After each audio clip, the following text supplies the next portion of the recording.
Primero vamos a darle la bienvenida las a nuestros ponentes y en especial también a la comunidad de Index Juárez. Les enviamos un cordial saludo. Estamos muy agradecidos de estar aquí. El día de hoy nos acompaña el doctor Jorge Mérida, que es especialista en la gestión de factores psicosociales, que ha tenido también trabajo o ha trabajado en la generación de programas también de gestión de los factores en diversas empresas. También está con nosotros el doctor Humberto Guerrero, que tiene también experiencia en el tema y en el desarrollo organizacional, en temas de liderazgo y en el tratamiento de trastornos de estrés postraumático. También está una servidora que soy yo, Gwendolyn Muñoz, un gusto estar con ustedes. Eh, los temas de hoy, no sé si quieran antes saludar también, enviar un saludo. Hola, hola, gracias Gwendolyn, hola a toda la comunidad de Index Juárez. Gracias, Gwendolyn. Un placer estar nuevamente con ustedes y con la comunidad de Index Juárez. Muchas gracias. Los temas de hoy, los que abarcaremos, primero les vamos a presentar el contexto sociolaboral en tema de salud mental, cómo ha estado la prevalencia de los problemas relacionados a la salud mental con todo este contexto de la pandemia. Posteriormente hablaremos de algunos indicadores de la salud mental en el trabajo y hablaremos también de las obligaciones que establece la norma 035 y su relación evidentemente con otros marcos legales en México. Finalmente hablaremos de estos beneficios de cumplir con dichas obligaciones tanto para la empresa como para los colaboradores. En primer lugar, tenemos que en el contexto, cuando inició la pandemia, se ofreció una línea de orientación médica en la que también se ofrecía la ayuda de atención psiquiátrica y psicológica. En el primer mes se observó que entre los derechohabientes y trabajadores hubo una demanda de 1,379 personas, tan solo en las primeras semanas. Y entre mayo y noviembre ya esta demanda se incrementó a 74,903 llamadas.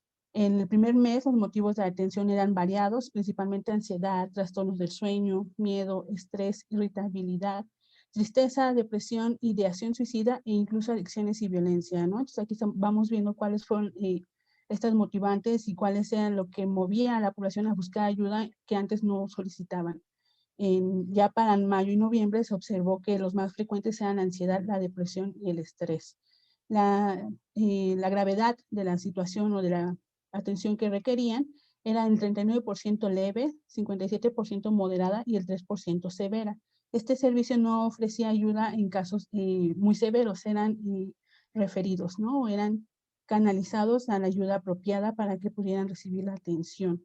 Y la edad oscilaba entre los 19 y los 83 años. Este es un primer punto de que podemos observar de cómo se desató un problema que ya persistía en México, en el que ya se hablaba, particularmente desde la Organización Mundial de la Salud, de que la depresión sería uno de nuestros principales problemas. Sin embargo, con las situaciones derivadas de la pandemia, del confinamiento, vemos que otras problemáticas también se dispararon. No quiere decir que no estuvieran presentes, pero que se hicieron más evidentes y difíciles de gestionar por cuenta propia y que hicieron necesario este tipo de programas para que se ofreciera a más población.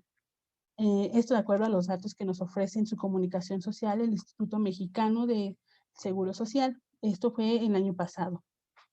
Por otra parte, tenemos investigación también en el ámbito académico, en el que nos hablan Morales, López, Bosch, Weinstein, Robles, López y Fernández del año pasado, hicieron una investigación a través de un cuestionario para identificar riesgos a la salud mental derivados de la pandemia.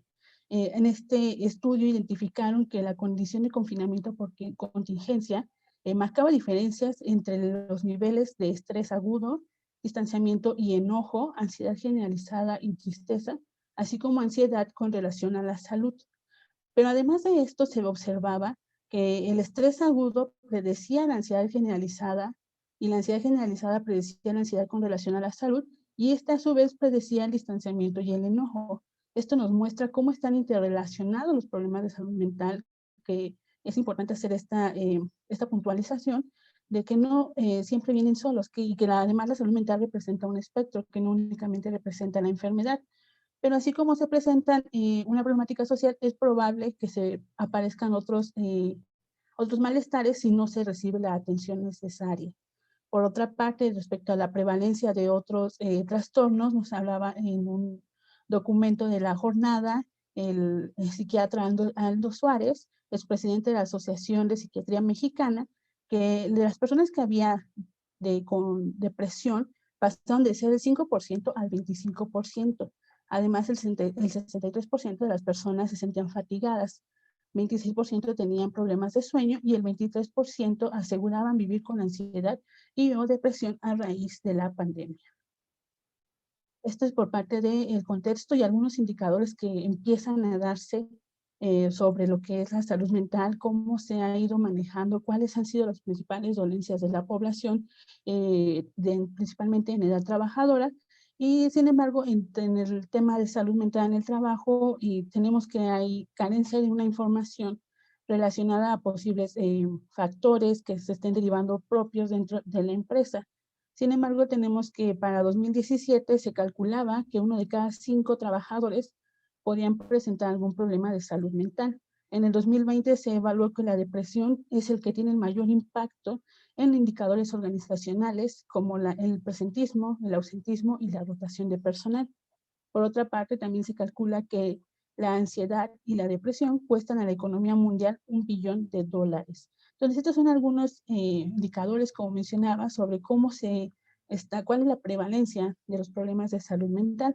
Pero me gustaría que pudiéramos profundizar sobre estos indicadores organizacionales y para ello quiero cederles la palabra al doctor Jorge y al doctor Humberto y nos expliquen más a fondo cuáles son aquellos signos o síntomas que pueden observar las empresas, incluso entre colaboradores, de cuáles son aquellos indicadores que nos pueden estar señalando que hay un posible problema de salud mental y que por tanto, ¿qué es lo que puede hacer la organización? Adelante, por favor. Gracias, Gwendolyn.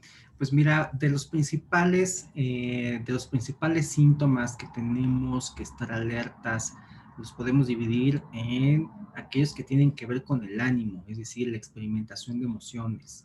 Cuando estas emociones son displacenteras, por ejemplo, enojo, ansiedad, miedo, incertidumbre, pero son demasiado molestas, son persistentes o aparecen de manera, digamos, espontánea y es difícil inhibirlas o controlarlas, pues bueno, tendríamos que estar pensando en que podría ser un síntoma de alarma o de alerta.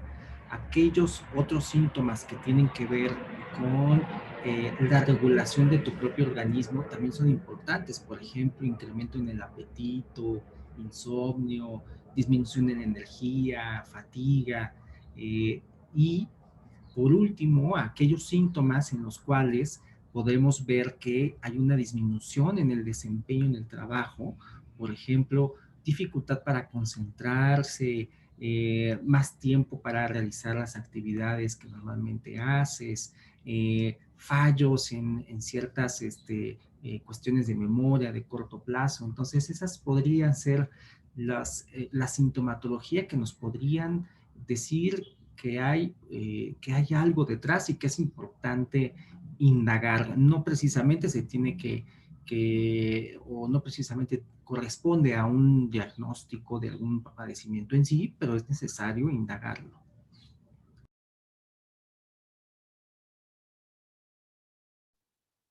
Sí, muchas gracias. Creo que es esta parte también de no patologizar, ¿no? Tendemos a hablar de que tenemos ansiedad, cuando evidentemente también esto representa una serie de síntomas, ¿no? Y para poder ser diagnosticado. Pero que es importante entonces identificar aquellas situaciones que ya bien nos mencionaban sobre poder estar atentos a estas dificultades que pueden presentar los trabajadores y particularmente derivado de condiciones, ya sea que ha puesto la pandemia o incluso del trabajo. En este sentido, me gustaría que también pasáramos a hablar sobre las obligaciones en tema de salud Claro. mental, porque Sí, Gwendolyn, considero que... Ajá. perdón, digo, antes de pasar a hablar de las obligaciones, me gustaría retomar algo del contexto que nos compartías hace un momento y de estos datos tan interesantes que mencionabas. Primero es que desafortunadamente en México no contamos aún con suficiente información epidemiológica. Como lo veíamos en otros webinars, hace poco, reflexionábamos sobre este tema y uno de los problemas que mencionábamos era que la estadística respecto de los trastornos mentales en México no se ha actualizado en los últimos 15, 16 años. Entonces, aún estamos muy lejos de poder medir el impacto real de que va a tener esta pandemia. Sin embargo, pues podemos darnos una idea considerando que ya hace 15 años el 25% de la población en México padecía algún trastorno mental, en donde los más frecuentes pues sabemos que son la depresión, la ansiedad y el abuso de sustancias. Y en el contexto laboral pues sabemos que antes de la pandemia aproximadamente un 20% de la población trabajadora padecía al menos un trastorno mental. Entonces, creo que el impacto de la pandemia en términos de salud mental pues lo vamos a conocer más adelante cuando tengamos datos epidemiológicos. La información que nos presentabas al principio creo que ya nos da una idea de cómo se ha incrementado la demanda de los servicios de salud y salud mental durante este periodo. Y bueno, haciendo referencia también a lo que nos compartías sobre los costos de la depresión antes de la pandemia, bueno, pues también sabemos que durante una crisis económica, como por ejemplo la del 2008, hay un impacto importante en la salud mental, sobre todo en términos de depresión. Y bueno, gracias a numerosos estudios que se realizaron en Norteamérica y en Europa, sabemos que el impacto de la salud mental derivado de esta crisis económica del 2008, pues fue muy, muy importante, significativa, sobre todo en términos de calidad de vida para quien manifestó o expresó alguna enfermedad mental. En términos de productividad, también se registró una caída importante.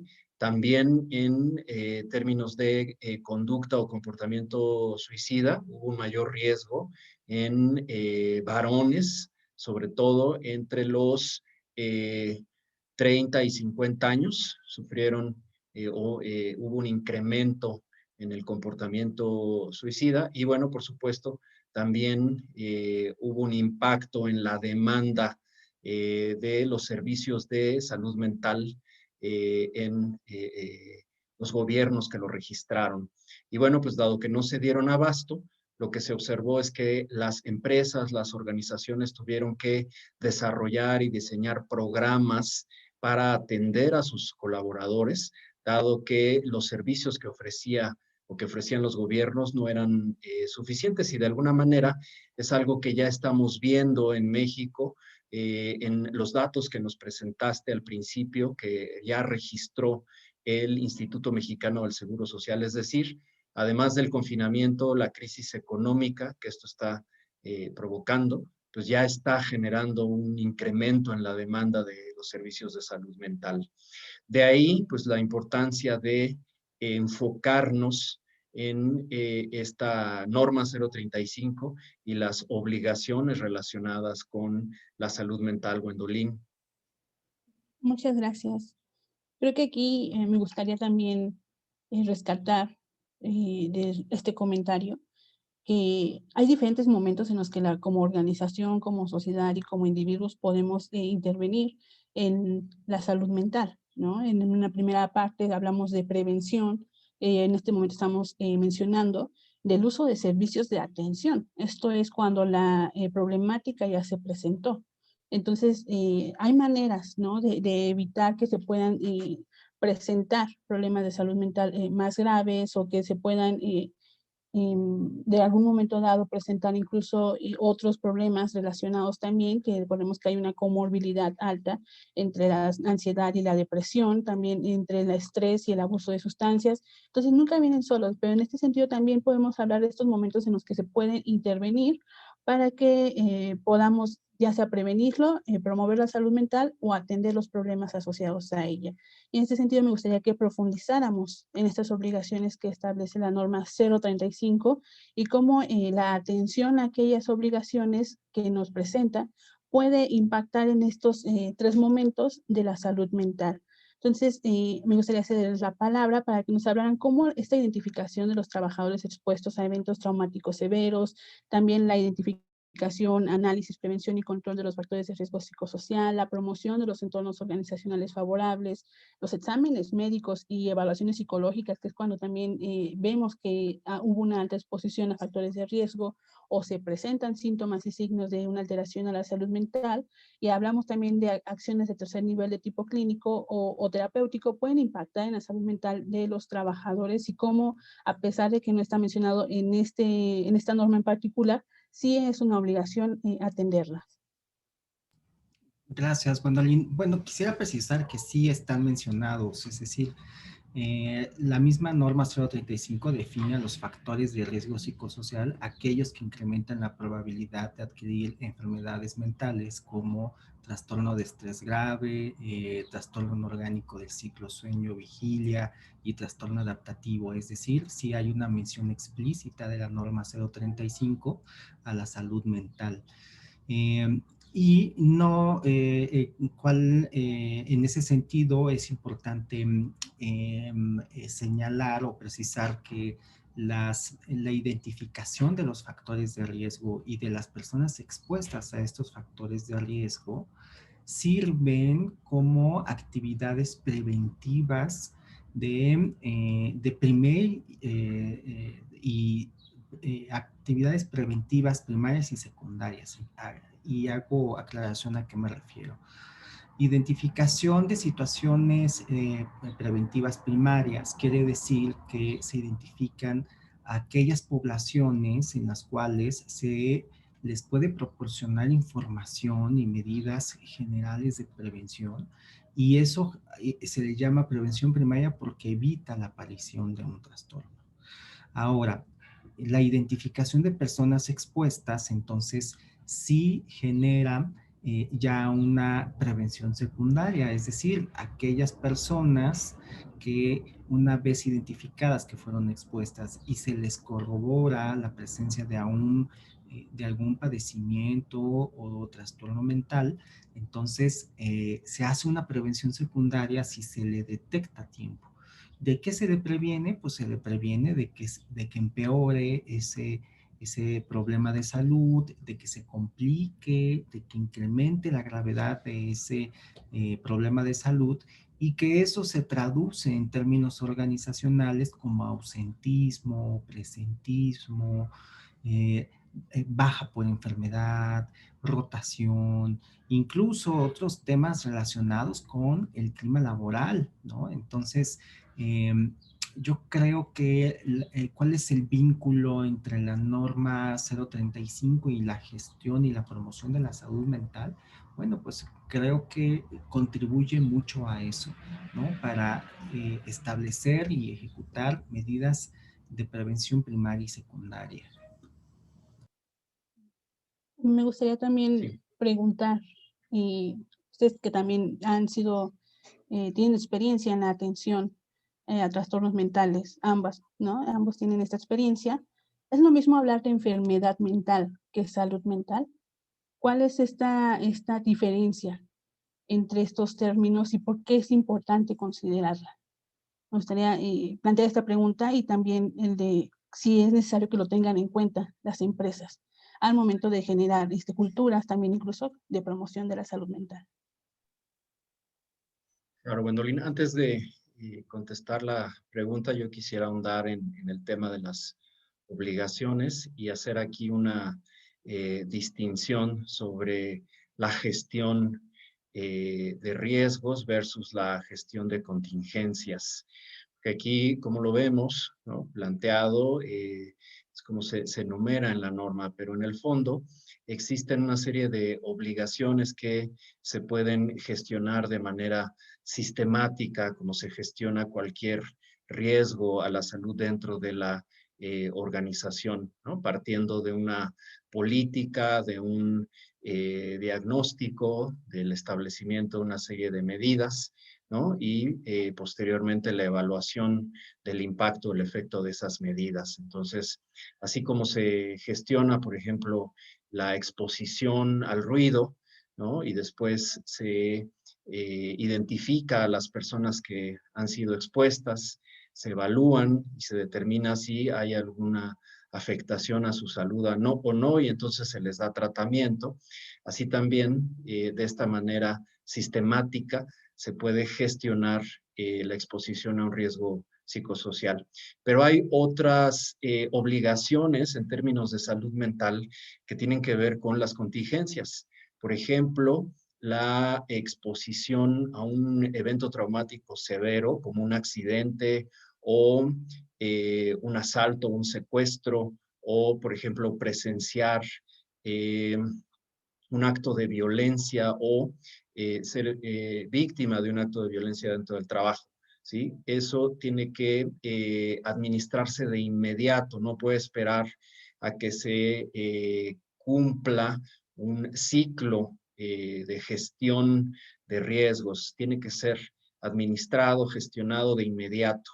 Entonces, es importante que nuestros amigos y amigas que nos escuchan tengan esta claridad de que las obligaciones van en estos dos sentidos, como un sistema de gestión de riesgos, ¿sí? Pero también como una gestión de contingencias ante la exposición a un evento traumático o ante la exposición a un acto de violencia. Esas son las contingencias que se deben de atender de manera inmediata fuera del sistema de gestión de riesgo. Dolín. Jorge. Sí, respecto a las diferencias entre salud y enfermedad, para términos de comunicación estamos habituados a utilizar estos términos contrastantes como si fueran blanco y negro, pero en la realidad estamos hablando de estados y estos estados tienen realmente esta cuestión como de extremos. Estamos hablando de un espectro. Realmente lo que ocurre con la salud es un espectro, ¿no? Y cómo cómo se está de un estado de malestar, de enfermedad, de lo patológico, a algo de bienestar y de salud, ¿no? Y realmente las dos situaciones son realmente situaciones ideales o idealistas, porque no todo el mundo está en una situación extrema de enfermedad ni de extrema salud. Estamos realmente en algún punto, ¿no? Tal vez más cercanos al estado ideal de salud o al extremo estado de enfermedad o de patología. Entonces, que al hablar de la enfermedad, implícitamente estamos hablando de la salud. Al hablar de la salud, necesariamente estamos tocando el otro lado de la moneda, que estamos hablando de la enfermedad. Entonces, es importante aclarar que, por ejemplo, en la norma 035, aquellas actividades que están relacionadas con el entorno organizacional favorable, pues son justamente situaciones que van a incrementar la probabilidad de que te aproximes a un estado de salud y de bienestar. Y los factores de riesgo psicosocial son aquellas circunstancias o situaciones que van a incrementar la probabilidad de que te aproximes al polo de la enfermedad.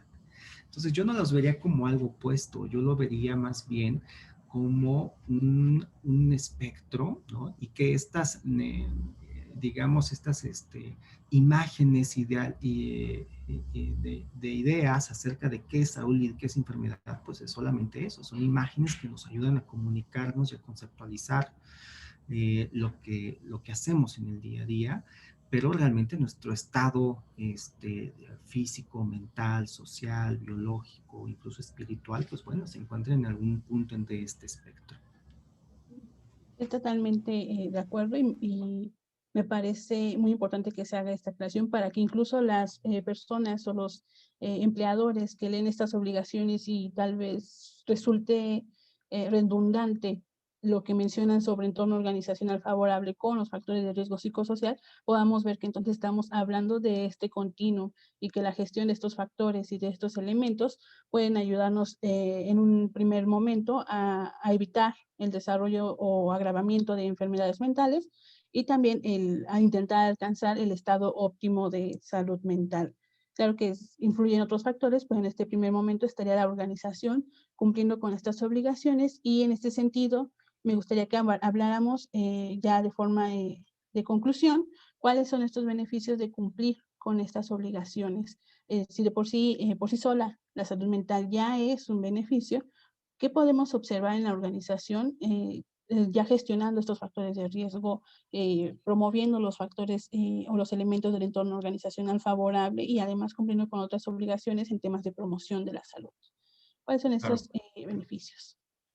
Gwendolyn, amigos, amigas, existen diversos beneficios de promover la salud mental, así como de gestionar los factores de riesgo y los factores de protección psicosocial. Tiene impacto tanto a nivel organizacional como a nivel grupal y a nivel individual. Y bueno, pues en una mayor instancia a un nivel social. A nivel organizacional, bueno, pues se pueden obtener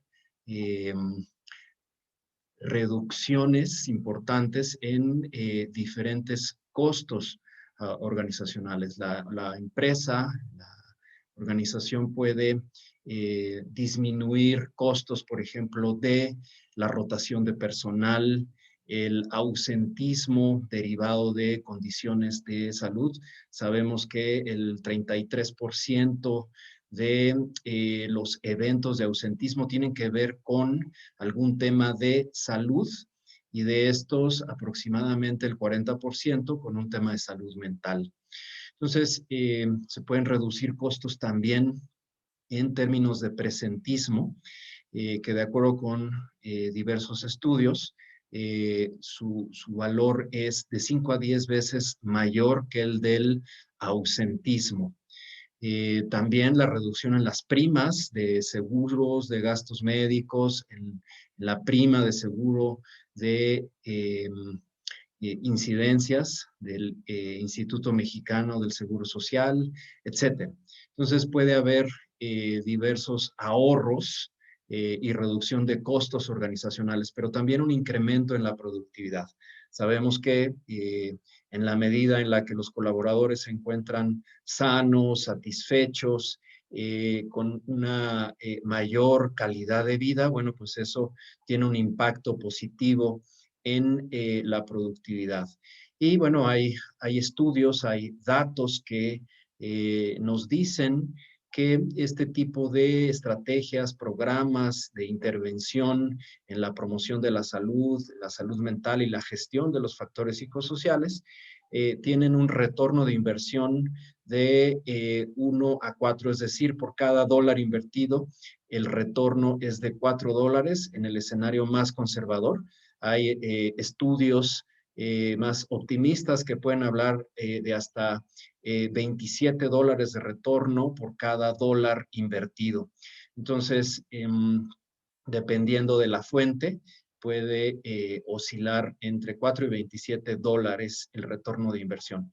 Y bueno, pues también existen beneficios para el trabajador o el colaborador en términos de incremento en su calidad de vida y en el mantenimiento de su salud. Sabemos que, por ejemplo, una persona con depresión es mucho más propensa, hasta un 60% más propensa a desarrollar enfermedades metabólicas como la diabetes o enfermedades cardiovasculares como la hipertensión. Entonces, si prevenimos la depresión, la controlamos, la tratamos, pues también estamos evitando que esa persona en el mediano y largo plazo desarrolle una enfermedad crónico-degenerativa que finalmente va a tener un costo para la organización. Y bueno, pues en ese sentido, pues la calidad de vida del colaborador incrementa. Jorge. En nuestra experiencia hemos observado que los beneficios pueden ser, además de los que ya nos comenta Humberto en estos indicadores organizacionales, también hemos observado el beneficio de un mejor clima laboral y un mayor compromiso de los trabajadores con la empresa. Por ejemplo, un dato muy concreto que nos comentaba literalmente un trabajador: después de recibir estos servicios, ¿no?, lo que me pida la empresa lo voy a hacer. Es decir, se incrementa la sensación de correspondencia y de compromiso hacia la empresa. Se ha observado que este beneficio pues, realmente pues, es poco medido, que no quiere decir que no se pueda medir, ¿no? Pero los trabajadores contribuyen y corresponden a la empresa, ¿no?, con compromiso cuando disfrutan de este tipo de programas de gestión psicosocial, de promoción de la salud, incluida la salud mental. Entonces, ese es uno de los principales beneficios que va a obtener también la empresa, y que los de recursos humanos están muy sensibilizados y que notan también, pues también los tomadores de decisiones, que las personas que tienen acceso a este tipo de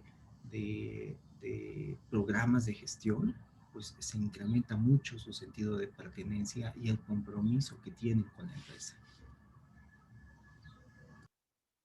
Muchas gracias. Creo que aquí una palabra clave es también la gestión, ¿no? Y en este sentido, quiero resaltar la parte o la importancia de contar con una evaluación de estos beneficios que sean medidos dentro de la misma empresa, y es posible medir estos beneficios para que también podamos medir el impacto de nuestras medidas, que no sean medidas que caigan en saco roto, ¿no? Y que podamos también realmente impactar en la salud mental de nuestros colaboradores. Esa sería mi conclusión, la importancia también de medir, en final de cuentas, los resultados del cumplimiento de estas obligaciones.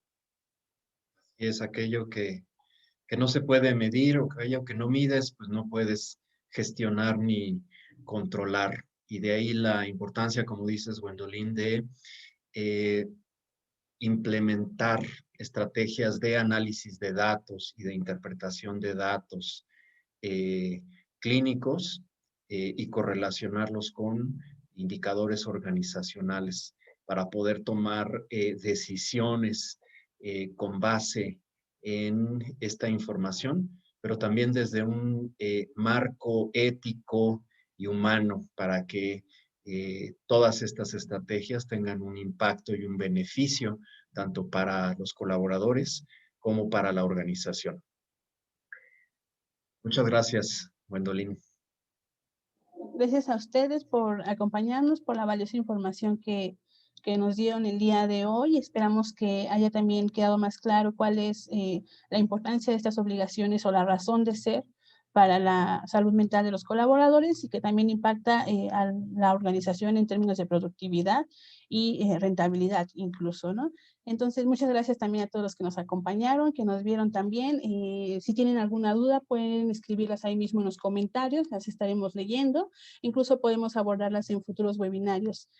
También queremos invitarlos al webinario de la próxima semana, en el que hablaremos de la guía de referencia de la norma 035, la 1, que es para identificar a trabajadores expuestos a eventos traumáticos severos, y cuáles son los riesgos de no hacer una adecuada identificación y de aplicar esta guía sin tener en cuenta diversos elementos que pueden hacer riesgoso aplicarla a nivel también ético, y que puede impactar incluso en la salud mental de los trabajadores en términos de retraumatización. Entonces, no se lo pierdan. La próxima semana estaremos igual el doctor Jorge, el doctor Humberto y una servidora. Aquí los esperamos.